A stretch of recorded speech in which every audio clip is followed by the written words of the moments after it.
सो pome है आपकी fire and ice. आज हम उसको करेंगे बेटा। ये जो पोम है ये भी रॉबर्ट फ्रॉस्ट की ही लिखी हुई पोम है। तो इसमें उन्होंने क्या आइडिया दिया है, ये He expresses the idea that the world would end in either of the ice से दुनिया खत्म हो जाएगी या फिर फायर से। फायर को यहाँ पे किससे सिंबलाइज किया गया? The intensity of human desire, cruelty, greed. और आइस को indifferences in human relationships, hatred for others etcetera. The poet has the view that both ice and fire are equally competent and bringing the world to a complete end. आपको पता है पहले भी दुनिया खत्म हो चुकी है और अब जब ये माना जाता है कि दुनिया आगे जाके खत्म हो जाएगी, आप देख रहे हैं आपके आसपास बहुत सारे चेंजेस हो रहे हैं। जिस तरह से हम लोग खुद ही अपने जो इतनी पॉपुलेशन बढ़ रही है उसके लिए पेड़ों को काटते जा रहे हैं, इतना सारा चेंजेस हो रहा है, इतनी गर्मी हो रही है, इतना ज़्यादा ठंडा हो रहा है, बारिश है तो होती ही जा रही है, इतने सारे चेंजेस हो रहे हैं हमारे एनवायरनमेंट में जो हम देख रहे हैं हमारे आसपास, कितना कुछ चेंज होता जा रहा है। तो जो पोएट है उनका मानना है कि या तो गर्मी से पूरी दुनिया खत्म हो जाएगी या फिर आइस। आप सबको पता है, आप न्यूज़ में भी देखते हो कि किस तरह से ग्लेशियर्स पिघलते जा रहे हैं। तो इतना पानी होगा, इतने आइस जो करेगी तो उससे क्या होगा, पूरी की पूरी दुनिया खत्म हो जाएगी। तो क्या कह रहे हैं पोएट इस पोम में, हम वो देखते हैं। Some say the world will end in fire, some say in ice. From what I have tasted of desire, I hold with those who favor fire. तो पोएट क्या कह रहे हैं इसमें, इन दीज लाइन जो पोएट एनालाइज कर रहे हैं कि कुछ लोग क्या कह रहे हैं, that there can be two possible causes, जो दुनिया है खत्म जिससे हो जाएगी। ऑन वन साइड कुछ लोग हैं जिनका मानना है कि world will and because of fire. क्यों है इसमें फायर का मतलब क्या है? एक्सट्रीम डिजायर, एंगर, ग्रीड, ये सब क्या है जो लोगों के अंदर है वो दुनिया को खत्म कर देगा।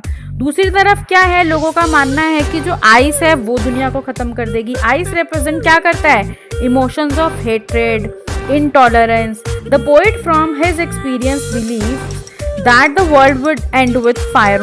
पोएट को क्या लगता है कि शायद दुनिया जो वो आग से खत्म हो जाएगी। दस the poet remain with those people जो फायर को बोलते हैं कि फायर से दुनिया खत्म हो जाएगी। तो जो पोएट है वो उस तरफ है, वो उन लोगों के साथ है।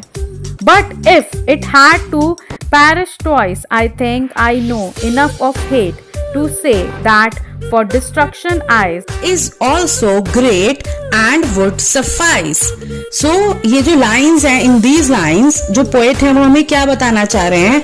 The poet thinks कि that if the world had to end twice, अगर जो दुनिया है वो दो बार खत्म हो तो क्या होगा? Ice would also be able to destroy it completely. जो आइस है वो भी इसे पूरी तरह से खत्म कर सकती है, क्योंकि जो आइस है वो किसका है? हेट्रेड का। हेट्रेड की तरह वो बहुत पावरफुल है। और जो फायर है वो क्या है? डिजायर है। जो ह्यूमन बीइंग्स हैं उनमें हेट्रेड जो है वो लॉन्ग लास्टिंग होती है, वो उनके साथ पूरी उनकी जिंदगी चलती है। दस पोएट थिंक्स कि आइस और जो हेट्रेड है वो दोनों ही सफिशिएंट हैं इस दुनिया को खत्म करने के लिए।